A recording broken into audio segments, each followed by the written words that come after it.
Hey, what's up everybody? This is Super Saiyan Majin Slayer again. If you don't call me Undressed, by nickname Andy, and today I have for you guys a rated match from Dueling Book, Blade YGO. I thought this was a good replay to showcase because he's a fairly known name in like the Yu-Gi-Oh content creator community. He does a lot of cool videos on like the history of Yu-Gi-Oh and like some decks history, such as when they were tier one, maybe when they were not relevant. And he's also a pretty competitive player as well. He's pretty good. I think he got top 16 at the remote duel YCS over the summer, and I saw him playing Phantom Knights, so I figured that it's kind of nice to see someone who doesn't really play the deck, who's pretty well-known competitive player, and then try to see how they come up with their own version of the deck, which I feel his version of the deck is pretty interesting. And then we have here the Astro Dude with 786 rating up against Blade YGO's 825 rating.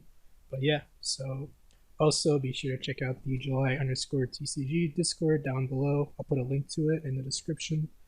Just a really nice place to hang out, do some casual remote duels, some play testing, and get feedback on your deck list. But yeah, with that being said, let's go ahead, hop right into the video.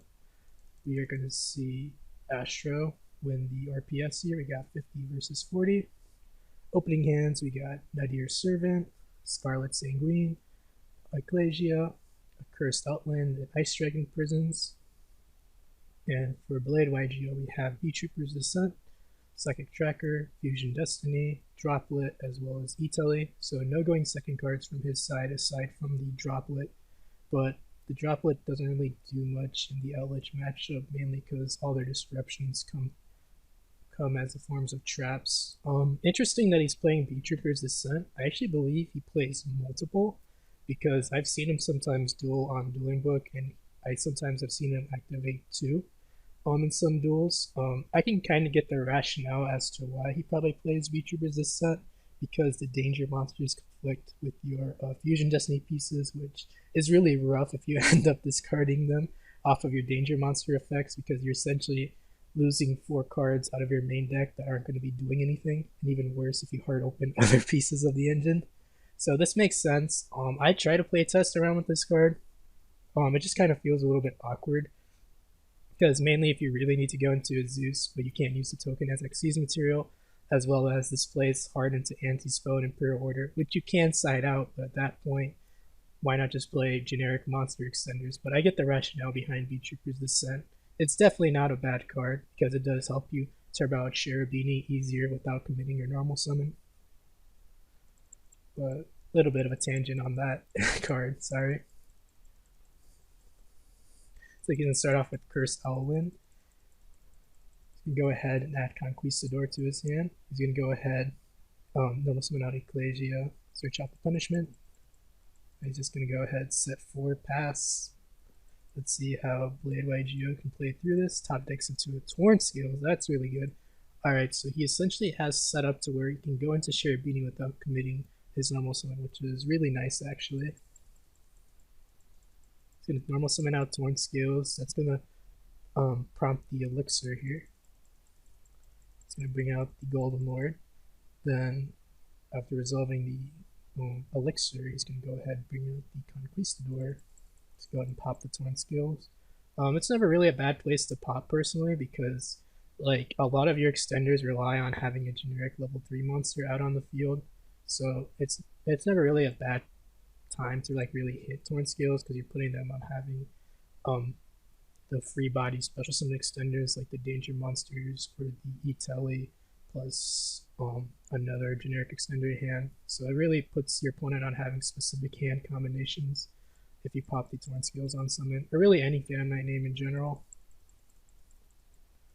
It's going to go ahead and bring out the Phoenix Enforcer.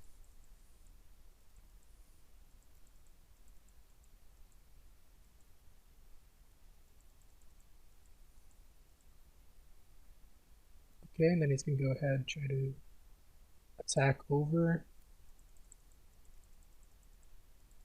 Looks like he wants to go ahead and go for a pop. He's going to go ahead and use Phoenix Enforcer, effect in Graveyard.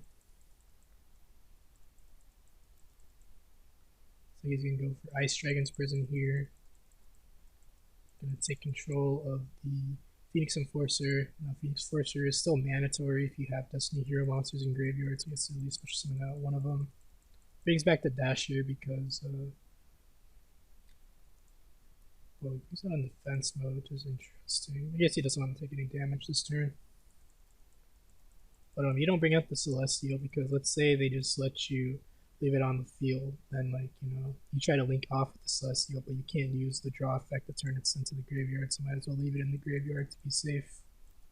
It's gonna go into the Nightmare Unicorn, or Nightmare Phoenix here, sorry, discarding the Huaquero here. He's gonna go ahead and Blade YGO is gonna chain Droplet. Probably just wants to lessen the damage he's just going to take at that point, because why not? Let's go ahead and go for Nadir Servant, sending the Titan Glad.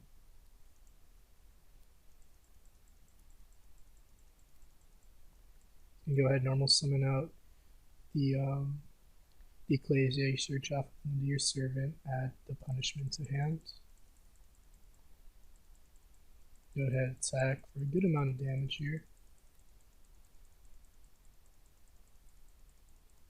Note half the Eldlich attack because of Droplet. Is going to go ahead and use his Conquistador, Elixir. Go ahead and set double Sanguine and the Conquistador.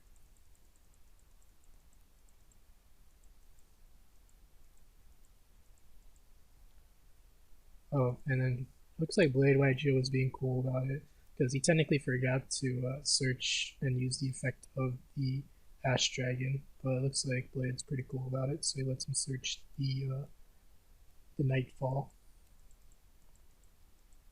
Or the Night, I should say, rather. So he's going to use Dasher effect in the draw phase, special summon out Jump Forward. Well, yeah, I mean, technically, you know, he could just special summon out Jump Forward anyway, but might as well try to bait out a possible negation. Then go ahead, activate Beat Trooper's Descent. Then he's going to shotgun the Conquistador here. He's going to pop the Junk Forward. So we're trying to prevent a Zeus play from there. Or possibly a rank Xyz play, rather. So special summon out the Tracker here. He's going to go for Dogmatika Punishment. Sending the Alder Intus. He's going to just pop both of Blade's monsters. Blades can go ahead and use Etelly here.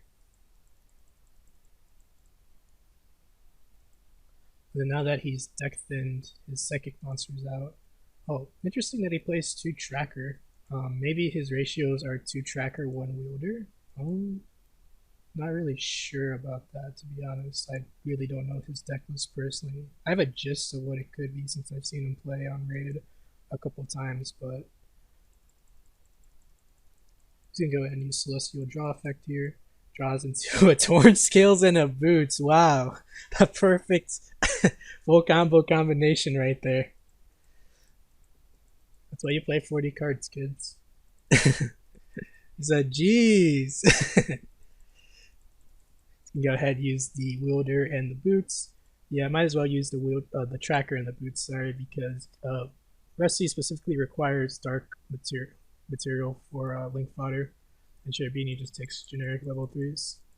So send the Graph here, use Graph effect, special summon out the Seer. Alright, then Blade's going to go for a Leviair play here, detaching the Seer. It's going to bring back the Celestial here. Okay, that's interesting. He's going to use Seer effect, bring back out the Graph. Boots effect, go ahead and search out Wings. Then activate Torn Scales effect. Torn Scales effect, discarding Wings for cost. Dump the Ancient Cloak. Oh, I see, okay. So Blade looks like he wants to set up a F-Zero play right here. By going for the double Leviair, it's going to bring out the Boots. It's going to go into the predecessor, the F-Zero Utopic Future. Then go for the Draco Future right here. The Draco Future is actually pretty decent against decks that don't have that rely mainly on just destroying in order to as like interruptions to break opponent's board, because all the Eldlich deck likes to do is like pop with Dogmatika Punishment.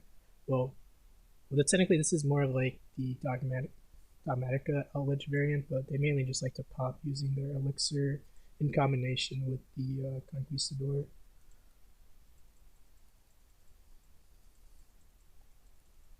Then like you're gonna go ahead and link off the Cherubini and the Celestial into Rusty Bardiche. Gonna go ahead and use Rusty Effect, dump Gloves, Fog Blade, use Wings to bring out the Torn Scales, go ahead and use the Boots and Torn Scales into Break Sword, Rusty Effect to pop the Ecclesia. Looks like Blade's thinking here. It's gonna go ahead and use Ancient Cloak Effect. Can't do that. Ancient Cloak has to search out a monster. Yeah. Okay. Soft cheat by Blade YGO there. Like end phase is gonna go ahead and use Golden Lord. It's like main deck the Needle Ceiling is what he top decks into.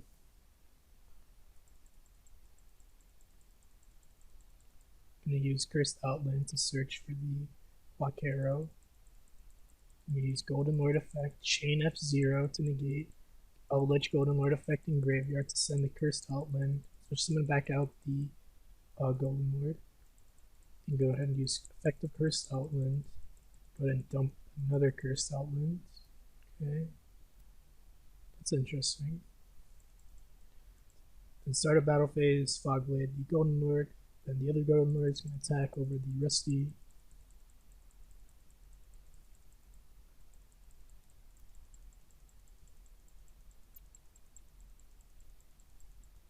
Looks like he wants to Zeus at the end phase.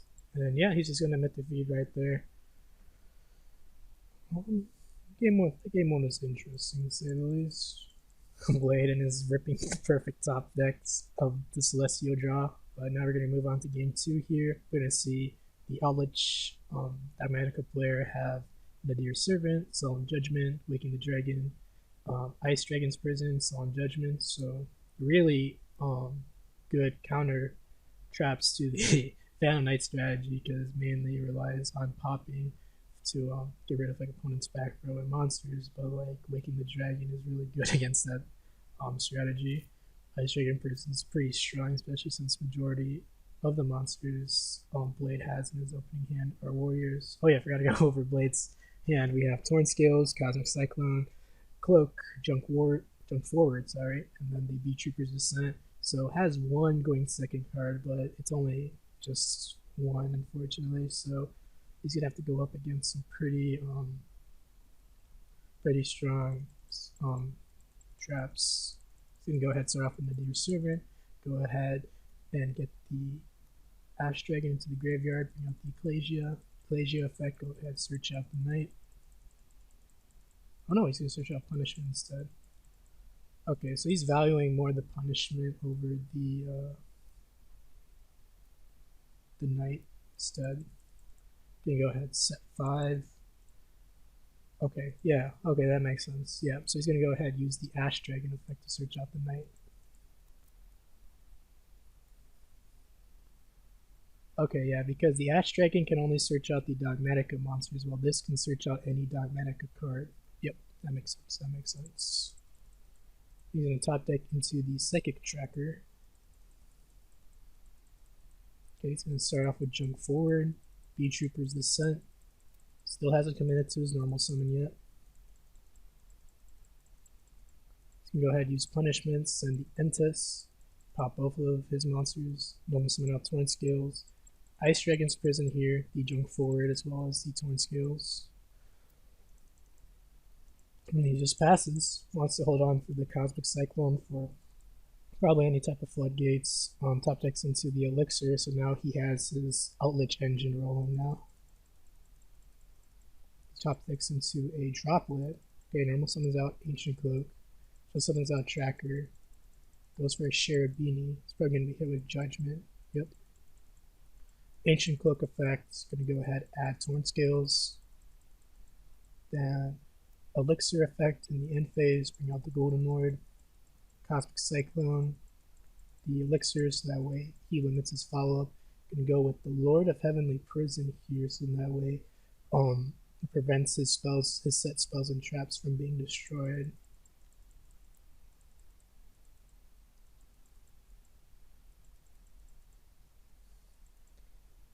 Gonna go for Nightmare Phoenix here, and special summon out the Nightfall. And Blade's just gonna admit defeat because he sees that his opponent is trying to go for game with Act by Link climbing into access code that turn. So now we got game 3 going on. Let's go ahead and see how this goes. Alright, so now the Eldlich player opens up with Golden Lord, Conquistador, Goes in Match, Nadir Servant, and Punishment. So, not really any going second cards here. Kind of weird how he sides in Goes in Match against Phantomite when most of the monsters are dark. I guess it helps get rid of the F-Zero that Blade plays, but that's about it. Then we have Eldlich, Beat Trooper's Descent, Fusion Destiny, Ancient Cloak, and the Junk Forward. So, no hard going first cards from Blade's side. Gonna start off with Junk Forward, Normal Summon Cloak, Beat Trooper's Descent.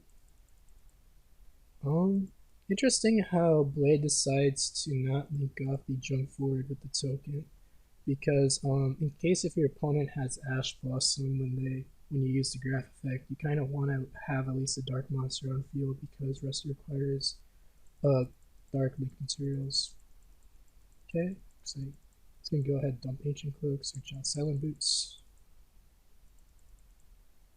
Yep, accidentally added a Boots there. I was about to say another soft cheat by Blade YGO there, but looks like he caught it though. It's gonna go ahead and go for a Levier, then bring out the Ancient Cloak, then link off the Rusty Bardiche, or link off the Cherubini and Ancient Cloak into Rusty Bardiche. Rusty effect, dump the gloves, set a Fog Blade. Silent Boots, go ahead and search out a Pog Blade. Eldlich, go ahead, bring out the Psychic Tracker. Make another Levier. Levier effect, switch out the Boots. Go ahead, go for the Utopic Future. Go ahead, go for the Utopic Draco Future. Go ahead, use the Gloves effects. Go ahead, use Wings. Ancient Cloak effect. Go ahead, boost up Rusty by 800. Break Sword effect. Oh no, Rusty effect, pop the Break Sword, then use Break Sword effects. Bring back 2. I'm going to go ahead and bring out the Verte Anaconda, so wants to bait out an Impern possibly. Now he's going to go ahead and bring out the Destroy Phoenix Enforcer, and then set Fog Blade, and pass. So ends on 2 Fog Blades, non-targeting pop. If possibly the Fog Blades fall up, he has another pop with Rusty and Break Sword, and then the F-Zero. Not bad, not bad. He's going to start off with using the Eldlich to Golden Lord effects. Try to get rid of the F-Zero. Just going to go ahead and chain F-Zero there. He's going to go for Entis with the Nadir Servant, add the Ecclesia. Entis effects, pops a Fog Blade.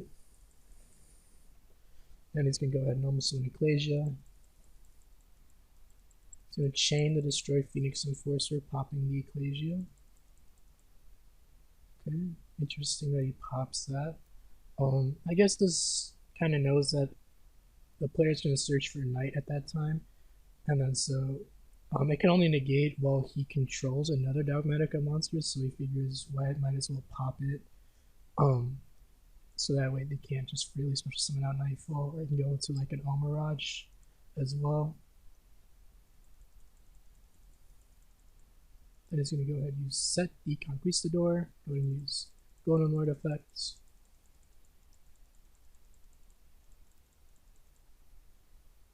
He's going to go ahead and special summon out the Knight. Then start a battle phase, Fog Blade the Golden Lord. Use Knight, attack over the Verte. Then it's just going to go ahead and set punishments, it goes in match. Go ahead and use the Conquistador effect during the end phase. Conquistador set the Elixir. Use Fog Blade during the end phase. Rusty, go ahead and pop the Dogmatika punishment. Dasher effect, go ahead and switch summon out the Jump Forward. Dasher effect was more useful than it was previously because he actually controls monsters, so he can't really special summon off the jump forward. Standby phase, destroy Phoenix Enforcer comes back. Maybe it was worth in the draw phase activating Goes in Match before the Destroy Phoenix Enforcer comes back, because then you just get rid of the F-Zero, which is kind of hard for Eldlich to out. Okay, so yeah, so draw phase still. He's gonna use the Goes in Match. Yep, so then that gets rid of the jump forward as well as the F-Zero. And still in standby phase, he's gonna go ahead and use the Destroy Phoenix Enforcer effect. Red pop the Elixir. Go ahead, use Rusty effect, and dump the Ancient Cloaks, the Shade Brigadier. Then use Ancient Cloak effect, search out the boots.